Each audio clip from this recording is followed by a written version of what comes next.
ब्रजभूषण जी और पंडित जी के गीता ज्ञान ब्लॉग के थ्रू उनके पास एक मेल आया था। मेल लिखने वाले ने पंडित जी से अपनी प्रॉब्लम तो शेयर की थी, लेकिन अपना नाम नहीं बताया था। पंडित जी को इससे कोई फर्क भी नहीं पड़ता था। अगर कोई अपनी प्राइवेसी बचाकर रखना चाहे तो ये उसका अपना डिसीजन और अपनी चॉइस है, और उसी तरह अपने इनबॉक्स में आने वाली मेल्स का रिप्लाई करना पंडित जी की चॉइस थी। मेल लिखने वाले ने अपनी एक गलती का पश्चाताप करने का रास्ता गीता ज्ञान के जरिए पंडित जी से पूछा था। इस तरह पंडित जी तो बस एक मीडियम थे उस इंसान और गीता ज्ञान के बीच। उनका काम रास्ता दिखाना था, वे चलने को मजबूर नहीं कर सकते थे। इस इंसान ने बताया था कि उसने अपनी जेलसी और इनसिक्योरिटी की वजह से अपने एक साथी खिलाड़ी के साथ एक साजिश की थी, और इससे उसके साथी का करियर बर्बाद होने की कगार पर आ गया था।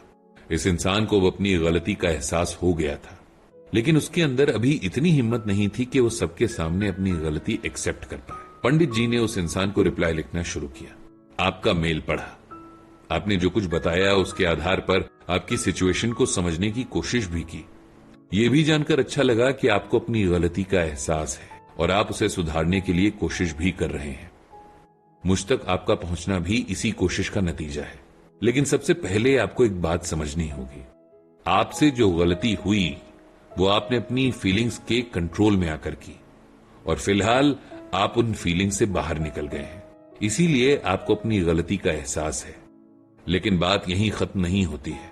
अगर हम सच में चाहते हैं कि हमारी गलतियों का पश्चाताप हो, तो हमें उन गलतियों को न सिर्फ अपने मन में बल्कि सबके सामने एक्सेप्ट करने की हिम्मत होनी चाहिए।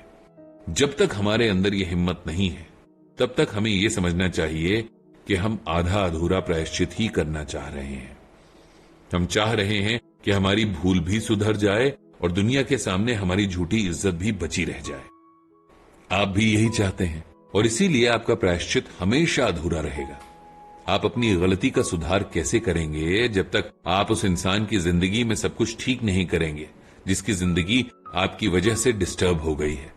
और ऐसा तब तक नहीं हो पाएगा जब तक आप सबके सामने अपनी गलती मानकर उस इंसान को सबके सामने इनोसेंट साबित नहीं कर देते। मैं आपको अपनी जिंदगी की एक घटना बताता हूं, क्योंकि एक बार मुझसे भी कुछ ऐसी ही गलती हो गई थी। मैं तब बहुत छोटा था, शायद 5th या 6th में पढ़ता था। पढ़ाई में हमेशा एक एवरेज स्टूडेंट रहा। मैथ्स का मुझे ऐसा फोबिया था कि उसके डर से मैं बाकी सब्जेक्ट्स भी ठीक से नहीं पढ़ पाता था। हमारे टाइम में ट्यूशन वगैरह का कोई सिस्टम नहीं था। जो भी पढ़ाई होती थी वो या तो स्कूल में होती थी या घर पर पेरेंट्स या बड़े भाई बहन पढ़ाते थे।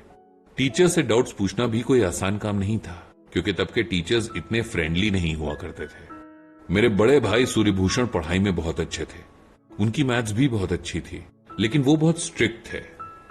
अगर उनके बताए सम्स में मैं कुछ गलती करता तो मुझे पहले खूब डांटते थे और फिर पेरेंट्स से भी डांट पड़वाते थे। इसीलिए मैंने उनसे भी अपने डाउट क्लियर करना बंद कर दिया था। इन सब का नुकसान ये हुआ कि मैं इस सब्जेक्ट में पिछड़ता चला गया। अब हालत ये हो गई कि मैं मैथ्स में फेल होने वाला था, और इस बात का डर मुझे न चैन से सोने दे रहा था न खाने दे रहा था। मैं फेल नहीं होना चाहता था, क्योंकि इससे मेरा पूरे स्कूल और घर में मजाक बनता। जब घर का बड़ा बच्चा टॉपर होता है तब दूसरे बच्चे पर उसके जैसा परफॉर्म करने का बहुत गंदा प्रेशर बनाया जाता है, बिना ये सोचे कि हर बच्चा अलग होता है। उस पर किसी दूसरे के जैसे बनने का प्रेशर बनाना ही उसके साथ इनजस्टिस करना है। खैर, जब एग्जाम आए तो मैंने फेल होने से बचने के लिए शॉर्टकट लिया और चीटिंग करने का फैसला किया। यह करना मेरे लिए बिल्कुल भी आसान नहीं था और मैं बहुत ही डर रहा था, लेकिन फेल होने का डर चीटिंग करते हुए पकड़े जाने के डर से बड़ा था। इसीलिए मैंने मैथ्स के एग्जाम के लिए बहुत सारी चिट्स बनाई और अपने सॉक्स में छिपा ली थी। अब जब मैं एग्जाम देने स्कूल गया तो हम सबके बैग एग्जाम रूम के बाहर रखवा दिए गए थे। मैंने मैथ्स का पेपर खोला तो मैं हैरान रह गया, क्योंकि ये पेपर मेरी सोच से कहीं ज्यादा इजी था और मुझे बहुत पछतावा हुआ कि मैं क्यों चीटिंग करने की सोचने लगा था। मुझे लगा कि इस पेपर में तो मैं खुद से ही पास हो सकता हूँ, और अगर मैं चीटिंग करता हुआ पकड़ा गया तो बिना बात के मार और डांट दोनों पड़ेगी। मैं पानी पीने के बहाने गया और मैंने चुपके से वो सारी चिट्स अपने फ्रेंड अजय के बैग में डाल दी। एग्जाम दिया और खुशी खुशी घर आ गया। अगले दिन जब अजय स्कूल आया तो उसका चेहरा उतरा हुआ था। उसने बताया कि जब वो घर पहुंचा तो उसकी मम्मी ने टिफिन बॉक्स निकालने के लिए उसका बैग खोला तो उसमें बहुत सारी चिट्स निकली। उसकी मम्मी ने बिना सच जाने उसे खूब पीटा, उसे खाना भी नहीं दिया। मेरा दिल धक से रह गया। बेचारे अजय को मेरी वजह से इतनी मार पड़ी। मैंने उससे पूछा कि अब वो चिट्स कहाँ हैं, तो अजय ने बताया कि उसकी मम्मी ने उसके पापा के डर से वो सब फाड़कर डस्टबिन में फेंक दी, क्योंकि उसके पापा बहुत गुस्से वाले थे।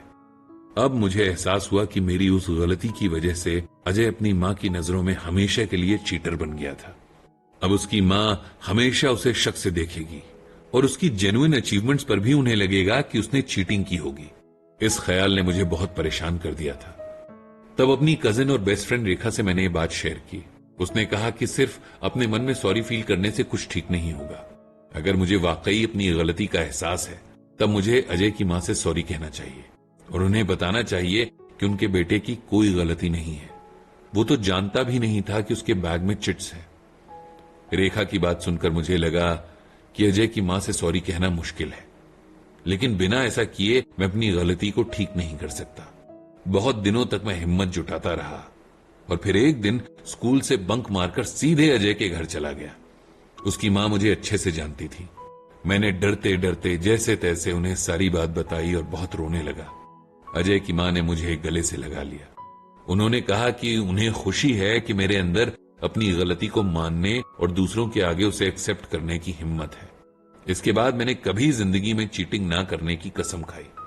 आप भी अगर सच में अपनी गलती को मानते हैं, तब आपको इसे दूसरों के सामने एक्सेप्ट करना होगा। तभी वो डैमेज कंट्रोल होगा जो आपकी गलती ने किसी और की जिंदगी में किया है। बिना ये किए सब अधूरा होगा। श्रीमद् भगवद गीता में एक श्लोक है, तस्मात् प्रणम्य प्रणम्य कायम प्रसादये तुहमीशम ईद्यम पितेवस्य सखेव सख्युः प्रियः प्रियार्हसि देव सोढ़ुम। इसका अर्थ यह है कि श्लोक में अर्जुन भगवान श्री कृष्ण से माफी मांग रहे हैं। वो कहते हैं कि हे आराध्य भगवान, आपके सामने गहराई से झुकते हुए मैं आपकी कृपा के लिए आपसे विनती करता हूं। जैसे एक पिता अपने पुत्र को सहन करता है, एक मित्र अपने मित्र को क्षमा कर देता है और एक प्रेमी प्रिय को क्षमा कर देता है, कृपया मुझे मेरे अपराधों के लिए क्षमा करें। अगर सच्चे दिल से अपनी गलतियों के लिए माफी मांगी जाए तो भगवान भी माफ कर देते हैं। इसीलिए आप भी माफी मांगिए और उसके बाद जो भी आपके साथ होगा उसे अपना प्रायश्चित समझकर लाइफ में आगे बढ़िए। भगवान श्री कृष्ण आपको सही राह दिखाएंगे।